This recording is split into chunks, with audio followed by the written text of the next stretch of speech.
2015년에 있었던 일입니다.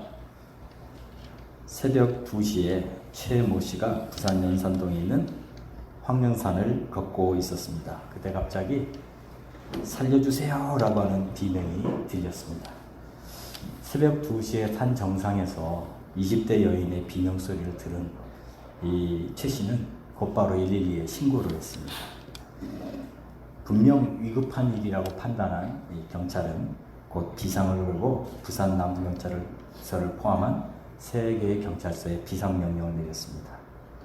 당직 정사 한 30여 명과 또 112 타격대 등 경찰관 70여 명이 황령산으로 출동을 했습니다.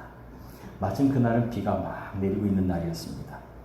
비바람과 안개 속에서 그 살려달라고 비명을 지른 그 여인을 찾기 위해서 경찰관들은 몇 시간이고 시간을 보내고 있었습니다. 그러나 쉽게 찾을 수가 없었습니다. 거의 날이 밝아올 무렵 그 소리를 지르며 도움을 청했던 여인 28살의 김모 여인을 찾아냈습니다. 이 여인은 대학을 졸업하고도 오랫동안 취업을 하지 못해서 이날 새벽에 친구들과 함께 황령산 정상에 올라가서 하나님 앞에 기도하고 있었던 것입니다. 취업 좀 되게 해주세요. 살려주세요. 근데 그것을 들은 경찰들은 비상을 걸렸던 것이죠. 이야기는 하나의 우스운 이야기입니다. 그러나 여기서 한 가지 중요하게 생각되는 것이 하나 있습니다. 그것은 바로 기도라는 것입니다. 기도가 오늘 우리의 삶에 얼마나 중요한지를 이 에피소드에서 우리는 볼 수가 있습니다. 기도하면 문제를 해결받을 수 있다는 소망이 있다는 사실이죠. 아무도 깨어있지 않은 그 시간에 산 정상에 올라가서 기도한 그 여인의 기도는 어떻게 되었을까요? 하나님 들으셨겠죠? 근데 만일 우리에게 그렇게 해서 기도하면 하나님이 들어주신다라는 소망이 있다면 우리는 얼마든지 기도할 겁니다. 그러나 아무리 우리가 노력해도 아무런 변화가 일어나지 않을 것이라고 느껴지기 시작한다면 사람들은 아무것도 하지 않을 것입니다. 오늘 우리가 읽은 이 본문에 한 사람의 이야기가 등장합니다. 이 이야기는 우리 모두 잘 알고 있는 나사로의 이야기입니다. 나사로가 병이 들었다는 소식이 들립니다. 그리고 그 나사로는 예수님께서 아끼셨던 마리아와 마르다의 오빠였습니다. 예수님께서 마르다와 마리아를 찾아가셨을 때에 특별히 마르다와 나눈 대화 속에서 이 본문을 둘러싸고 있는 이 상황이 어떤 상황이었는지를 볼 수 있습니다. 오늘 본문의 20절에 보면 이렇게 기록되어 있습니다. 마르다는 예수께서 오신다는 말을 듣고 곧 나가 맞이하되 마리아는 집에 앉았더라. 보십시오. 지금 마리아는 왜 안 나갑니까? 왜냐하면 자기 오빠가 이미 죽었거든요. 더 이상 소망이 없다고 판단했기 때문에 나가지 않은 것입니다. 그러나 마르다는 일말의 소망을 가지고 나가죠. 그런데 21절에 이렇게 말합니다. 마르다가 예수께 여짜오되 주께서 여기 계셨더라면 내 오라버니가 죽지 아니하였겠나이다. 그런데 이 말 속에는 뭐가 있냐면 당신이 여기 안 계셨기 때문에 우리 오빠는 죽었습니다 라고 하는 절망이 섞여 있는 말을 하고 있는 것이죠. 그러나 22절에 보면 이 마르다는 또 이렇게 대답합니다. 그러나 나는 이제라도 주께서 무엇이든지 하나님께 구하시는 것을 하나님이 주실 줄을 아나이다 라고 말해요. 얼마나 대단한 믿음이에요. 그렇지만 비록 나의 오빠는 지금 죽었지만 그러나 지금이라도 주님께서 하시는 일을 그것을 나는 이루어질 거라고 믿습니다. 이렇게 믿음의 대답을 했습니다. 그래서 예수님께서 뭐라고 대답하십니까? 23절에 예수께서 이르시되 내 오라비가 다시 살리라 라고 대답을 하셨어요. 소망을 불어일으켜 주셨습니다. 그런데 24절에 마르다가 뭐라고 대답합니까? 마지막 날 부활 때에는 다시 살 줄을 내가 아나이다. I know. 그날에는 우리 다시 살 것을 압니다. 이 말 속에는 뭐가 있는 거예요? 그런데 지금은 아니에요. 지금 현실적으로 보세요. 지금은 아무것도 안 일어날 겁니다. 라고 말하고 있는 것이죠. 얼마나 많은 그리스도인들이 이렇게 살아가고 있는지 아십니까? 압니다. I know. 그날에는 이라고 말을 해요. 하나님 살아계신다면 그런 일이 일어나겠지요 라고 말을 해요. 문제는 뭐예요? 지금 내 삶에는 아무 관계가 없는 거라는 거예요. 믿는다고 말합니다. 믿습니다. 그런 일이 일어날 걸 믿습니다. 그런데 내 삶과는 관계가 없습니다. 하나님 살아계시면 그런 일이 일어나겠죠. 그러나 나는 지금 하나님 살아계신 것조차도 느낄 수가 없습니다. 혹시 이 가운데 그렇게 생각하고 지금까지 걸어오셨던 분이 계십니까? 만일 혹이 이 가운데 그렇게 생각하신 분들이 그래요, 알아요. 하나님 살아계신 거 알아요. 하나님 역사하신 것도 알아요. 들었어요. 근데 나와는 아무 관계없어요 라고 생각하신 분이 있다면 오늘 이 말씀은 바로 여러분을 위한 말씀이라고 생각합니다. 오늘 25절에 예수님께서 말씀하십니다. 나는 부활이요 생명이니 나를 믿는 자는 죽어도 살겠고 라고 예수님은 말씀하십니다. 오늘 우리 한번 따라해 보겠습니다. 예수님은 부활이요 생명이니 예수님을 믿는 자는 죽어도 삽니다. 사람들은 말하기를 저 사람이 이미 죽었어 라고 말합니다. 아무런 소망이 없어. 아무런 변화가 일어나지 않을 거야 라고 말합니다. 그러나 하나님 안에서는 그 일이 일어납니다. 다시 사는 역사가 일어날 것입니다. 여러분 하나님의 역사를 경험하기 원하십니까?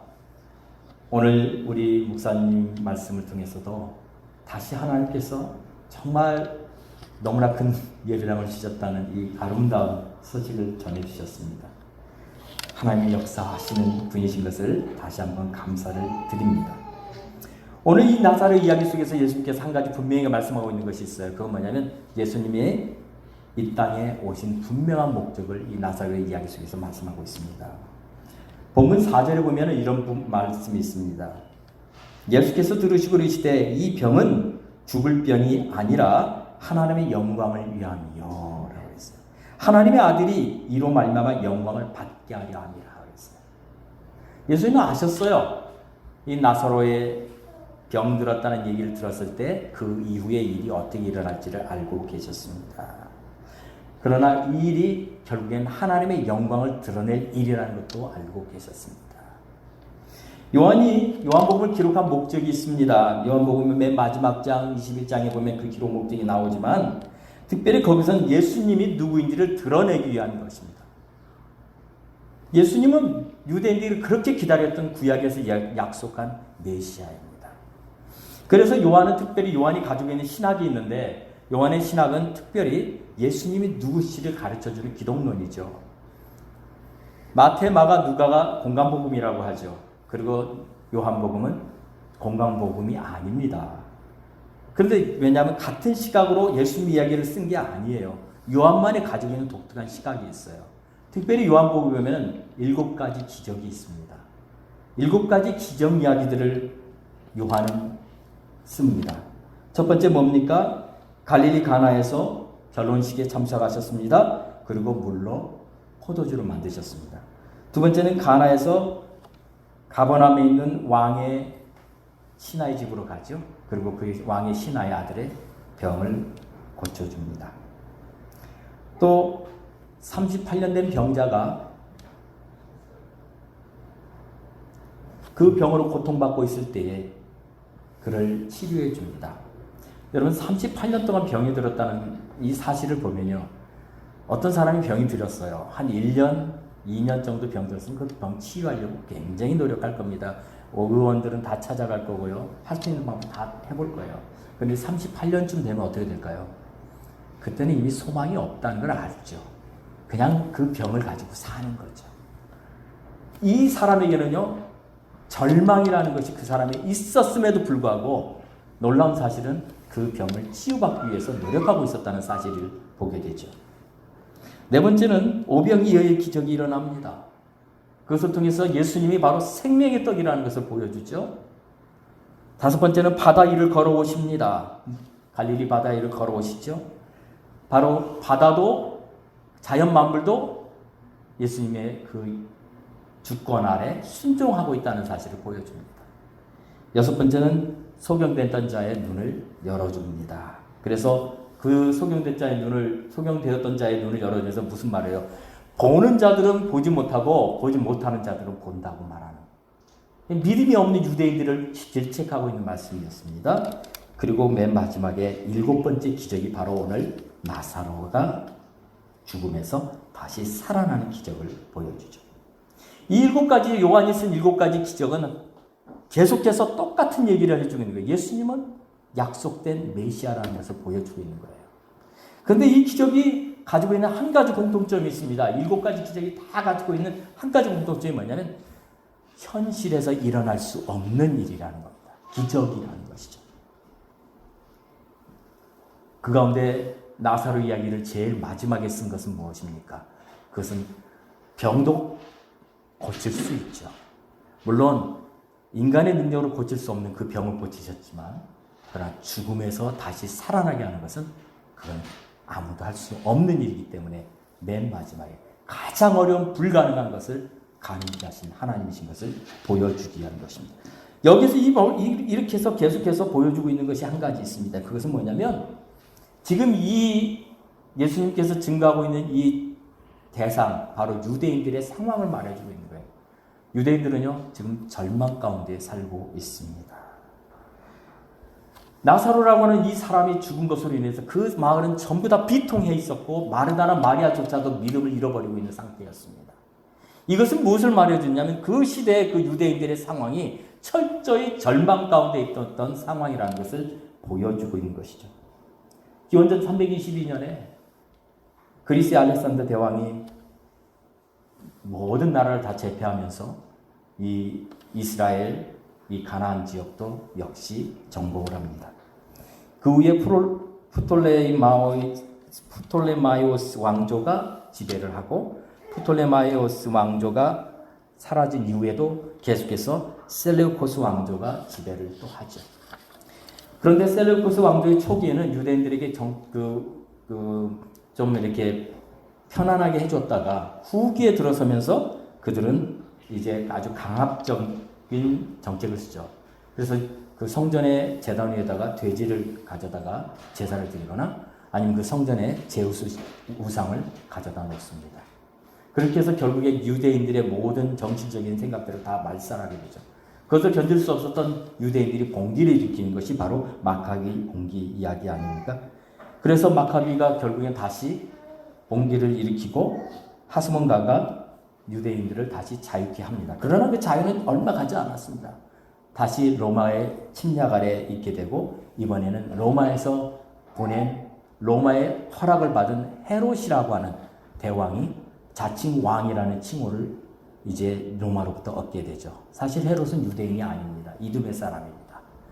그런데 로마가 그 헤롯에게 정권을 주고 그리고 총독과 헤롯이 유대인들을 다스리는 이런 일들이 계속해서 일어납니다.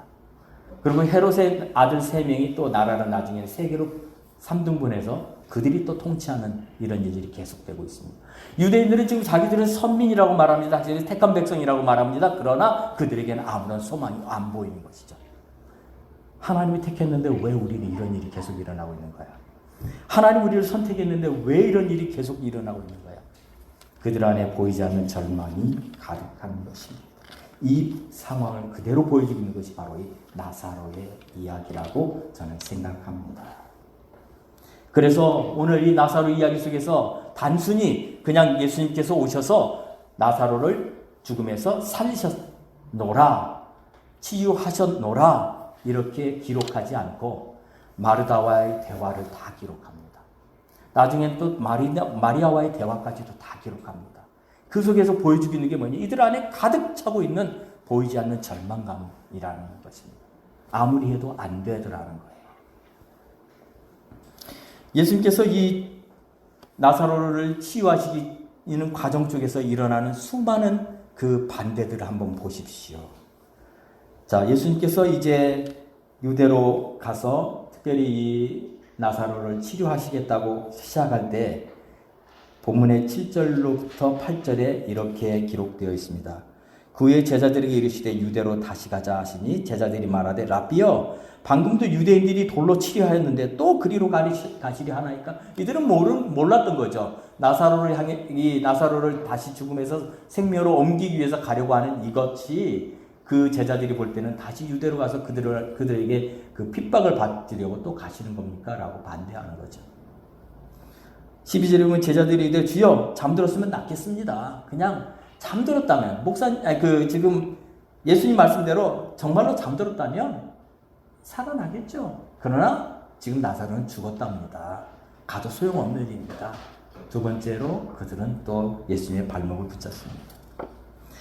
이제 마르다를 만납니다. 그러자 마르다가 뭐랍니까? 주께서 여기 계셨더라면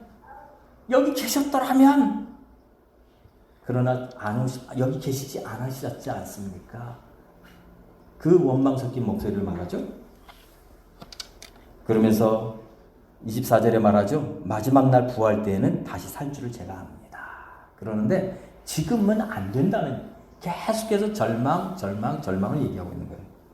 32절에 보면 마리아가 예수 계신 곳에 가서 배웠고 그 발 앞에 엎드려 이르되 주께서 여기 계셨더라면 똑같은 말을 반복합니다. 지금 마르다가 했던 말을 마리아가 다시 해요. 여기 안 계셨잖아요. 하나님 살아계신다고 말했지만 지금 내 삶과는 아무 관계가 없잖아요. 지금 여기 없잖아요. 그 말을 계속하고 있는 것이죠. 39절에 예수께서 이르시되 도로 옮겨 놓으라 그러시죠. 그러자 마르다가 뭐라고 말해요? 벌써 죽은 지가 나흘이 됐습니다. 냄새 납니다. 소용없습니다. 단념하십시오. 라고 말하고 있는 것입니다.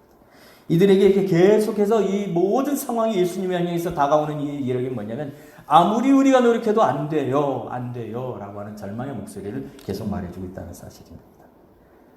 절망감, 허무함이 사람들의 마음을 사로잡게 되면 우리의 모든 눈이 닫혀지게 됩니다. 믿음의 눈은 닫혀질 수밖에 없는 것이죠.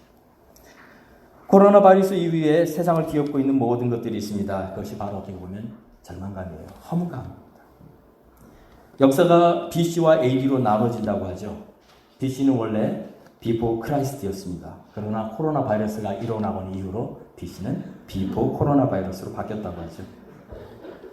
그리고 AD는 Anno Domini라고 하는 In the days of our Lord라는 뜻이었지만 지금은 After Devastation 또는 After Drought 이라는 말로 바뀌었다고 합니다.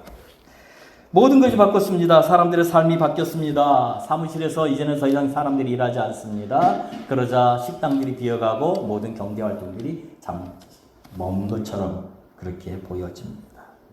물가는 치솟습니다. 사람들의 삶은 점점점 어려워진다는 얘기를 하고 있습니다. 계속 주는 메시지는 뭐예요? 안 돼, 절망이라는 말을 하고 있는 것처럼 보이죠. 그런데 정말 저는 어제 여러분들과 함께 그 오후에 식사를 같이 하면서 여러분들의 그 목소리, 그 밝은 그 웃음소리를 계속 들으면서 여긴 절망이 없는 곳인데 여기는 절망과는 거리가 먼 곳인데 라는 그런 소망의 웃음소리를 많이 들었습니다. 하나님의 역사가 일어나는 곳이라는 것을 저는 다시 보게 되었는데요. 그러나 혹시 사람들 가운데는 그럼에도 불구하고 내 안에서 아직도 하나님에 대한 감동이 없고 내 안에서 아직 하나님에 대한 그 경험을 하지 못했기 때문에 내 삶과는 관계가 없는 일이에요. 내 주위에서는 그런 일들이 일어난다고 하지만 혹시나 그런 마음을 갖고 계셨던 분이 있다면 오늘 주님이 오늘 여러분에게 찾아오셔서 오늘 여러분의 삶에 역사해 주시기를 간절히 바랍니다. 사실 오늘 나사로 이야기는요, 이스라엘 백성들에게 이게 전혀 새로운 이야기가 아닙니다. 왜냐하면 성경에 보면은 죽음에서 생명으로 옮겼던 사람들이 몇 명 있었습니다.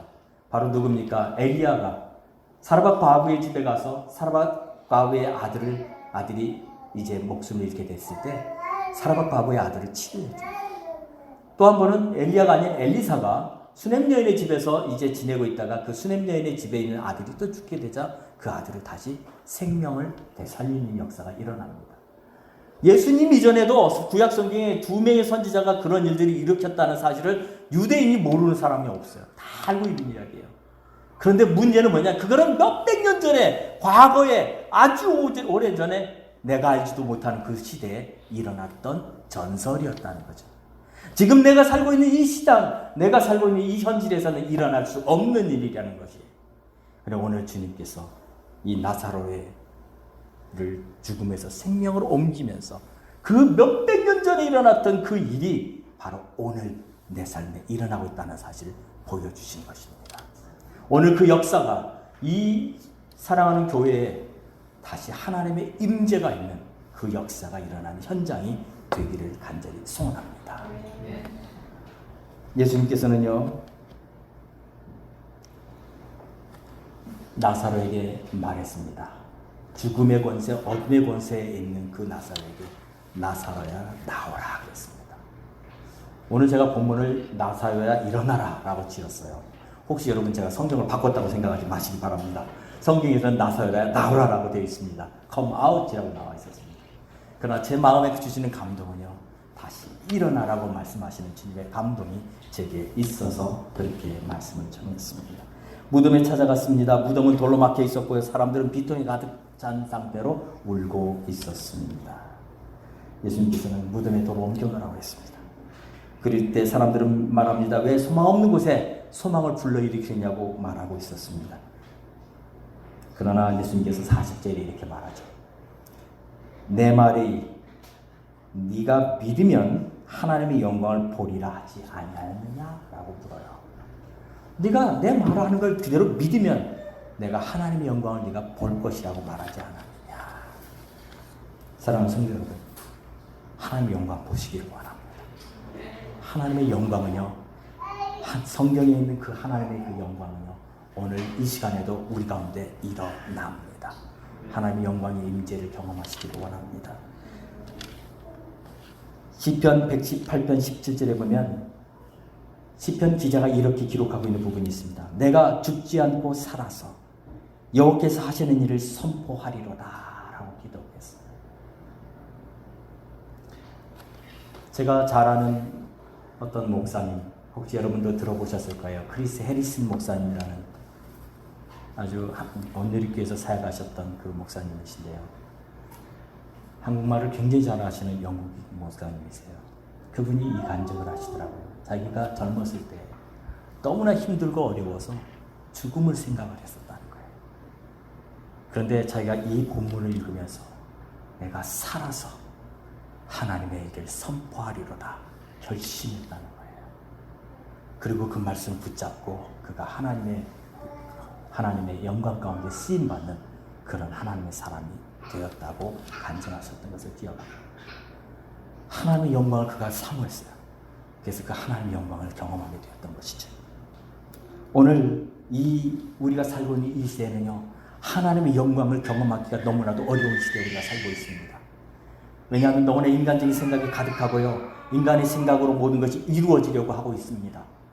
하나님의 영광이 있는 곳에, 하나님의 임재가 있는 곳에 인간의 생각이 있을 수가 없습니다. 하나님의 영광만 드러나야만 하는 것이죠. 하나님은 오늘도 그 하나님의 영광을 우리 가운데 보여주기 원하세요. 그래서 하나님은 오늘도 일을 하고 계십니다. 그 하나님의 일은 멈춰지지 않았습니다. 오늘도 진행형으로 진행되고 있는 것이죠. 여기 뉴욕에 양키스에 유명한 선수가 한 분 있었죠. 중학교 때 학교를 그만두고 야구를 시작했던 요기 베라라고 하는 선수였습니다. 뉴욕 양키스에서 오랫동안 포수로 선수 생활을 하다가 나중에는 양키스의 감독이 됐던 분이죠. 그래서 그분은 월드 시리즈를 21번이나 참석을 했고 또 13번의 우승컵을 들어 올렸던 분이십니다. 또 선수 시절에도 MVP상을, 최우수 선수상을 3번이나 받았었던, 그래서 1972년에는 명예전당에 그렇게 이름이 남겨진 그런 분이십니다. 이분이 그걸로 유명한 것이 아니라 사실 이분은 그보다 더 유명한 게 뭐냐면 그분의 말 때문에, 그분의 명언 때문에 더 유명하죠. 그게 바로 뭡니까? 끝날 때까지는 끝난 게 아니다 라고 하는 말입니다. 이 말은 뉴욕 매치 감독으로 있었을 당시 1973년에 그때 이 팀이 너무나 플레이를 못하고 있어서 그 내셔널리그 동부 디비전에서 꼴찌를 하고 있었을 때였습니다. 그러자 기자가 이렇게 얘기했답니다. 이번 시즌은 가망이 없습니다. 라고 말을 했습니다. 그러자 이 요기베라가 그 말을 듣자마자 화가 머리까지 치밀러 올라서 그냥 그 입에서 툭 튀어나간 말이 끝날 때까지는 끝난 것이 아닙니다. 라고 말한 것입니다. 그런데 그 말이 얼마나 사람들의 삶을 변화시켰는지요. 그 이후로 꼴등하던 팀이 디비전 1등을 차지하게 되고요. 그리고 그 다음 그 월드 시리즈까지 진출하는 그런 기적을 일으킨 그런 감독이었습니다. 이거는 우리가 살아가고 있는 이 세상에서 일어난 한 가지 이야기였지만, 그러나 그가 남긴 말은 끝날 때까지 끝난 것이 아니라, 이 말은 오늘 믿음으로 살아가는 사람들이 붙잡아야 될 하나님의 말씀과 같은, 하나님의 말씀은 아니지만 그런 말씀입니다. 죽었다고 생각했던 요셉을 야곱이 만나는 장면 한번 회상해 보십시오. 야곱은 20여 년 전에 자기 아들이 죽었다고 생각했어요. 그 아들들이 요셉의 옷을 가지고 와서 짐승이 잡아먹었습니다. 그런데 그 아들을 너무나 사랑했던 야곱은 그 아들의 옷을 붙잡고서 엉엉 울었죠.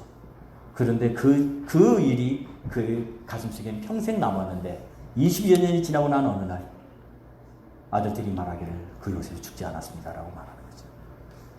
그리고 그 아버지 야곱은요, 요셉을 만나기 위해서 애굽으로 갑니다. 애굽으로 가는 그 발걸음이 얼마나 가벼웠겠습니까? 마치 죽었다고 생각했던 아들, 그런데 다시 살아나는 그 아들. 오늘 우리의 삶 가운데 필요한 게 그런 감동입니다. 하나님께서는 오늘 우리에게 다시 한번 영광을 보여주시기 원하십니다.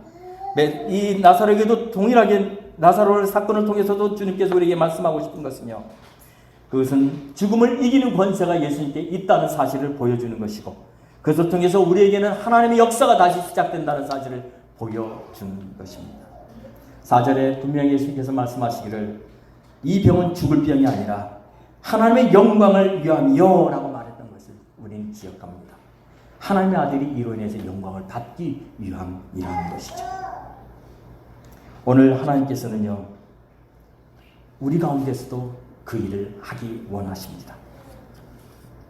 아무런 소망이 없다고 생각했던 그런 상황 속에 있었던 모든 우리 주변에 있는 모든 상황들, 코로나 바이러스로 인해서 닫혀져 있는 상황, 또는 여러 가지 우리가 가지고 있었던 꿈과 기대가 이루어지지 않아서 그로 인한 절망했던 상황들, 그러나 그 속에서 하나님은 오늘 우리에게 다시 찾아오십니다.